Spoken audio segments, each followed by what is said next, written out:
प्रिय विद्यार्थियों नमस्कार। आज का हमारा टॉपिक है गुट निरपेक्षता आंदोलन, नॉन अलाइनमेंट मूवमेंट, NAM के नाम से इसे जाना जाता है।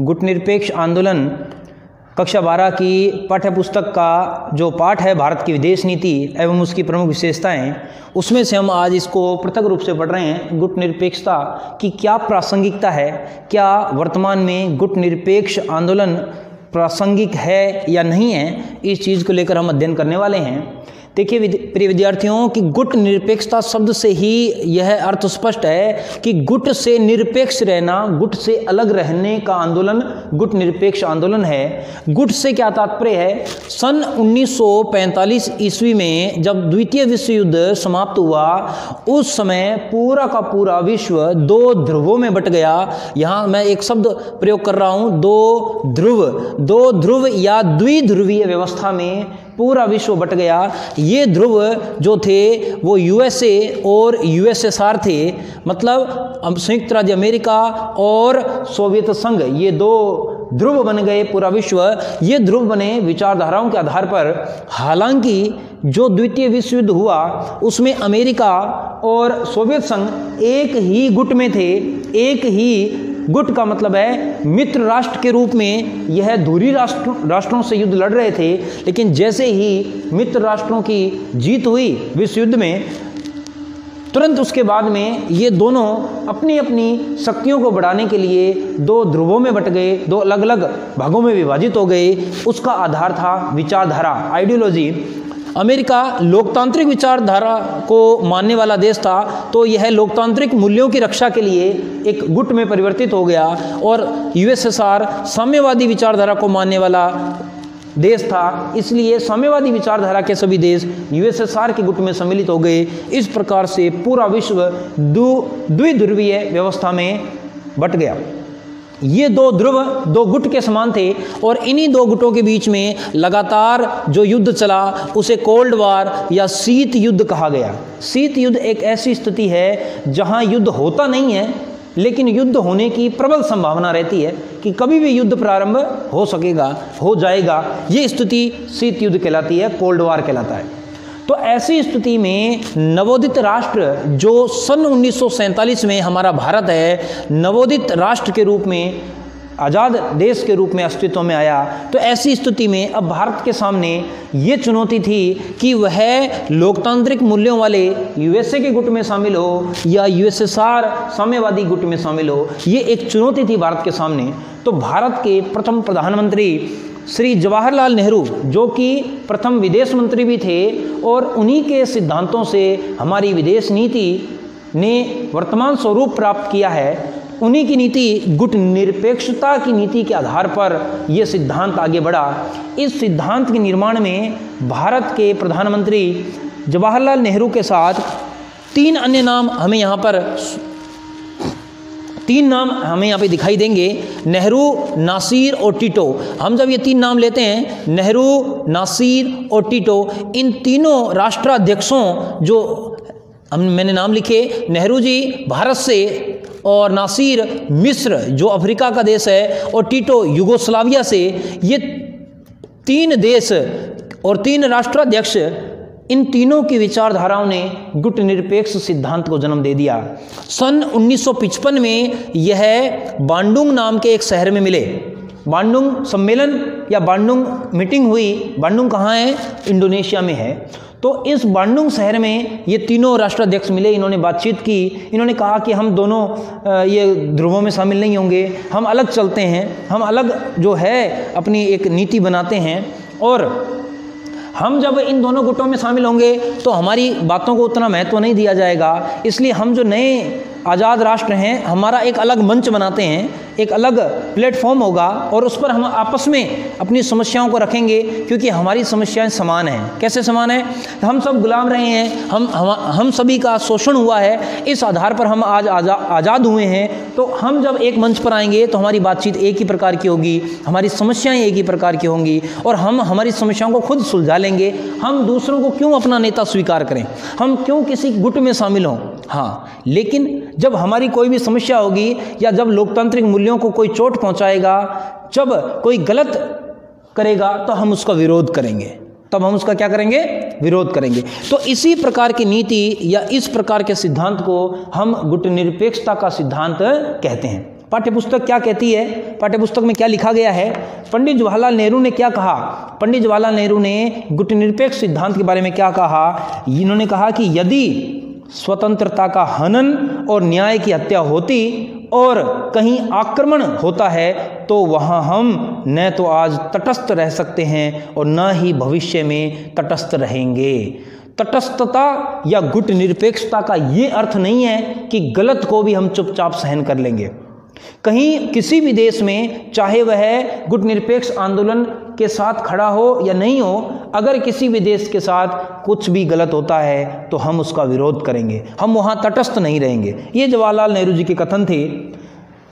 1955 में इस सम्मेलन के बाद, बांडुंग सम्मेलन के बाद, सन 1961 में बेलग्रेड नाम के एक स्थान पर, बेलग्रेड जो युगोस्लाविया में है, बेलग्रेड युगोस्लाविया में है, यहाँ पर 1961 में 25 विकासशील देश, 25 जो देश हैं वो एकत्रित हुए और उन्होंने 1 सितंबर 1961 को, 1 सितंबर 1961 को गुटनिरपेक्षता का पहला सम्मेलन आयोजित किया और उस सम्मेलन में अपनी बातें रखी। तो 1961 में बेलगढ़ में हुए प्रथम सम्मेलन के बाद में भारत ने 7वें गुटनिरपेक्ष सम्मेलन की मेजबानी की।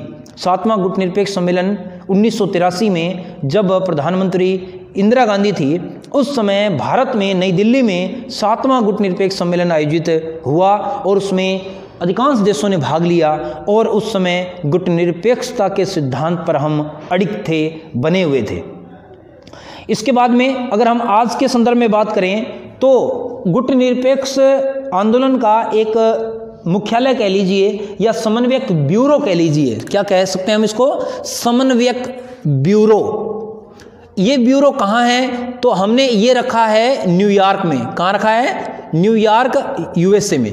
कहाँ रखा है इसको, न्यूयॉर्क यूएसए के अंदर रखा है। यह एक प्रकार से मुख्यालय है जहाँ पे बैठ के कोई हम कार्यक्रम करें, क्रिया जो कागजी कार्रवाई करें या इस प्रकार के कार्य जो करते हैं वो न्यूयॉर्क के अंदर समन्वय ब्यूरो में किया जाता है। वर्तमान में 120 सदस्य इसके जो हैं गुटनिरपेक्ष आंदोलन में शामिल हैं। 120 सदस्य इसके सदस्य राष्ट्र हैं। इस प्रकार से वर्तमान में जब हम इसकी बात करते हैं कि क्या आज भी यह प्रासंगिक है, क्यों, क्योंकि 1991 में एक ध्रुव या एक जो गुट है वो समाप्त हो गया। कौन सा गुट समाप्त हो गया, 1991 में सोवियत संघ का विघटन हो गया, यूएसएसआर टूट गया, यूएसएसआर टूट गया, विभाजित हो गया, भंग हो गया, एक महाशक्ति रह गई। और कौन सी महाशक्ति रह गई, यूएसए। पूरा विश्व एक ध्रुव में बदल के रह गया, एक ही गुट रह गया, दूसरा गुट नहीं बचा।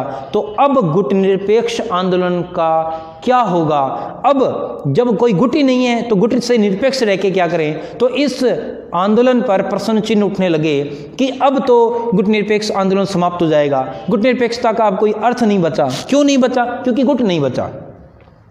लेकिन वर्तमान में भी गुटनिरपेक्ष आंदोलन अस्तित्व में है। वर्तमान में भी गुटनिरपेक्षता के सिद्धांत की प्रासंगिकता बनी हुई है। क्यों बनी हुई है, क्योंकि गुटनिरपेक्ष आंदोलन ने स्थापना से लेकर वर्तमान तक, या यूँ कहें 1961 से लेकर 1991 तक, कितने वर्ष हो गए, लगभग 30 वर्षों में इसने अपने महत्वपूर्ण निर्णयों से, महत्वपूर्ण कदमों से अपने अस्तित्व को साबित किया। इन्होंने उपनिवेशवाद का विरोध किया, साम्राज्यवाद का विरोध किया, इन्होंने रंगभेद की नीति का विरोध किया।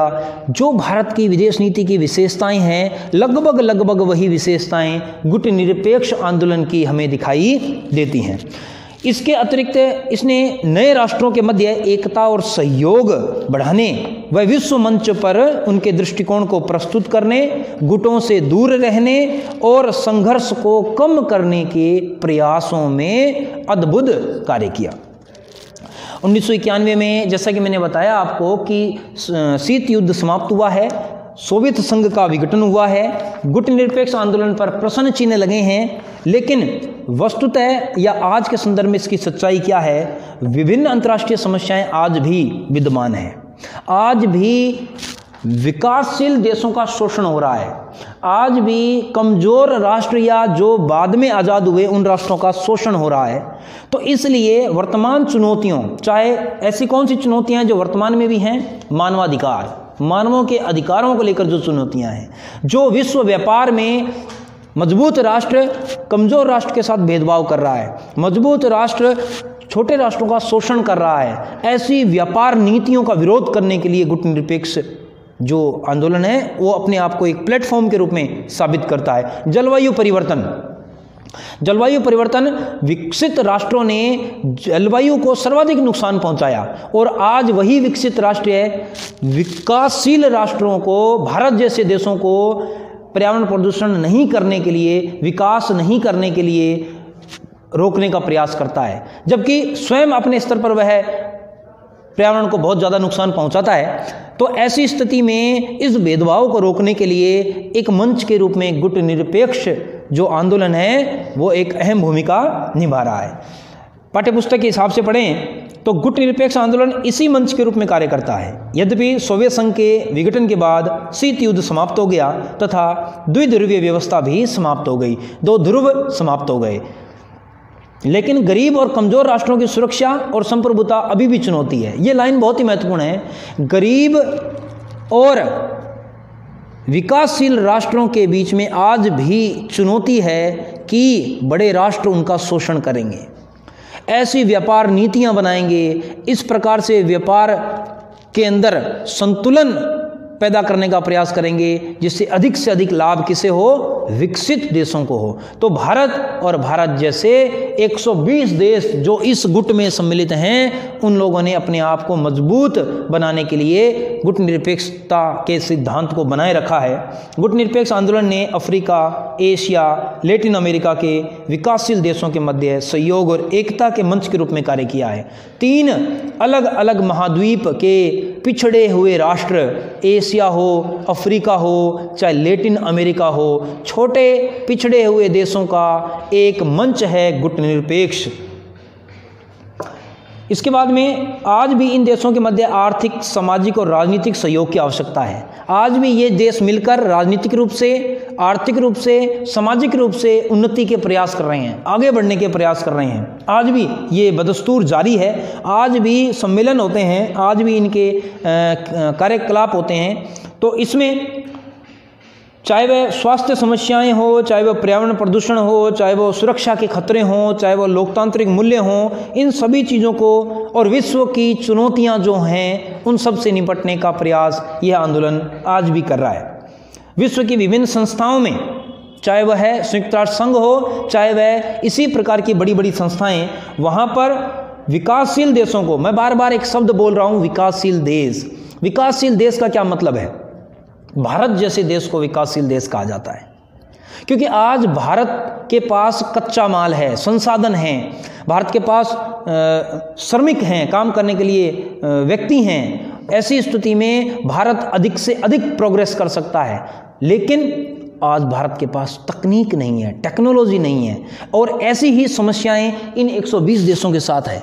तो इन देशों ने आपस में मिलकर एक साथ रहकर क्या हासिल करना है? टेक्नोलॉजी हासिल करनी है। अगर भारत किसी प्रकार की टेक्नोलॉजी में आगे आता है तो यह इन देशों को भी वो उसका लाभ पहुंचाएगा।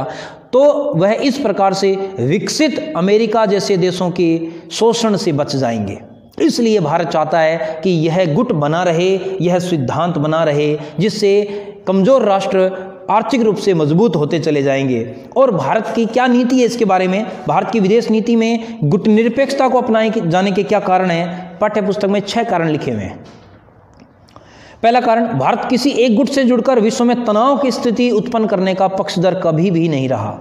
भी भारत अगर मान लीजिए अगर अमेरिका की गुट में शामिल हो जाए तो ऐसे ही सारा विश्व अलग अलग 2 गुटों में शामिल हो जाता तो विश्व में युद्ध होता, तनाव उत्पन्न होता। तो भारत चाहता था कि तनाव उत्पन्न ना हो। इस तनाव में शीतलता या इस तनाव को कम करने का कार्य गुटनिरपेक्ष देश करेंगे। अगर दो देशों के बीच में, अमेरिका या सोवियत संघ गुटों के बीच में तनाव उत्पन्न होता है तो उस तनाव को कम करने का काम गुट निरपेक्ष आंदोलन वाले देश करेंगे। नंबर 2, भारत अंतर्राष्ट्रीय राजनीति में स्वतंत्र नीति के अनुसरण को अपनाने के लिए इसको उपयोगी मानता है। स्वतंत्र नीति मतलब अगर किसी गुट में शामिल हो जाएंगे दोनों में से, अमेरिका या इसमें, तो उनकी नीतियां अपनानी पड़ेंगी। भारत चाहता था कि हमारी स्वयं की नीतियां हों, हम हमारी स्वयं की नीतियों के अनुसार चलें और आगे बढ़ें, इसलिए भारत इसमें कामयाब भी हुआ है। नंबर 3, भारत अपने आर्थिक विकास के लिए दोनों ही शक्तियों से बराबरी के संबंध बनाए रखने का पक्षधर रहा है। भारत चाहता था, क्योंकि भारत जब आज़ाद हुआ तो भारत कमज़ोर राष्ट्र था, भारत चाहता था अमेरिका से भी हम टेक्नोलॉजी हासिल कर सकें, सोवियत संघ से भी हम टेक्नोलॉजी हासिल कर सकें, हम दोनों देशों के साथ अच्छे संबंध बना सकें। अगर हम किसी एक देश में शामिल हो जाते, एक देश के साथ चले जाते, तो दूसरा देश हमारा दुश्मन हो जाता। हम ऐसा कदापि नहीं चाहते थे कि कोई भी इन दोनों में से हमारा कोई दुश्मन बने, क्योंकि इन दोनों महाशक्तियों से हमें आर्थिक मदद मिलने वाली थी, हम आगे बढ़ने वाले थे। नंबर 4, गुटनिरपेक्षता की नीति भारत की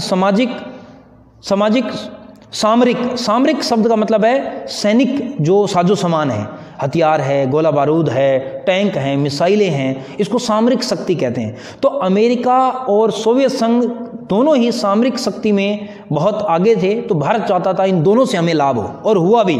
अमेरिका से भी हमने कुछ हथियार प्राप्त किए, इधर से हमने सोवियत संघ से भी हथियार प्राप्त किए, तो इस प्रकार से हमने सामरिक रूप में भी इन दोनों महाशक्तियों से लाभ उठाया। भौगोलिक रूप से भी हम सुरक्षित हुए, राजनीतिक, आर्थिक और सांस्कृतिक रूप से भी हम मजबूत हुए हैं। भारत के नंबर 5, भारत के प्रारंभिक नेतृत्व जिसमें जवाहरलाल नेहरू थे, गुटनिरपेक्षता की नीति में अटूट श्रद्धा और विश्वास था।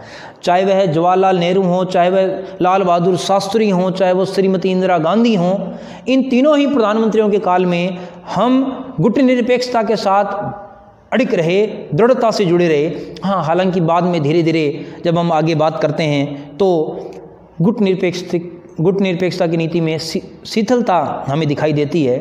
थोड़ा गुटनिरपेक्षता आंदोलन में एक लचीलापन आ गया था, लेकिन बाद में पुनः हमने इसको जागृत किया। अटल बिहारी वाजपेयी जी के समय में हम सच्ची गुटनिरपेक्षता की हम बात करने लगे। नंबर 6 पर, गुटनिरपेक्षता की नीति भारत की ऐतिहासिक पृष्ठभूमि और विविधतापूर्ण बहुलवादी संस्कृति के अनुकूल थी। बहुलवादी संस्कृति, भारत में बहुत सारी संस्कृतियां थी। भारत में साम्यवादी विचारधारा वाले लोग भी थे, भारत में लोकतांत्रिक मूल्य की विचारधारा वाले लोग भी थे। तो जब ये दोनों ही प्रकार के विचारधारा वाले लोग भारत में थे, तो हम एक विचारधारा को कैसे अपना लेते? हमने दोनों ही विचारधाराओं के साथ बराबरी का संबंध रखने का प्रयास किया।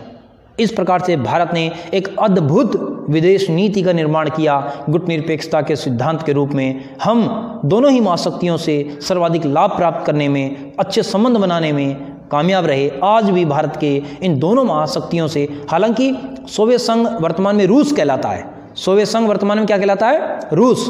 तो रूस और अमेरिका दोनों से आज हमारे अच्छे संबंध हैं। इसका यही कारण है क्योंकि हम किसी एक गुट में शामिल नहीं हुए।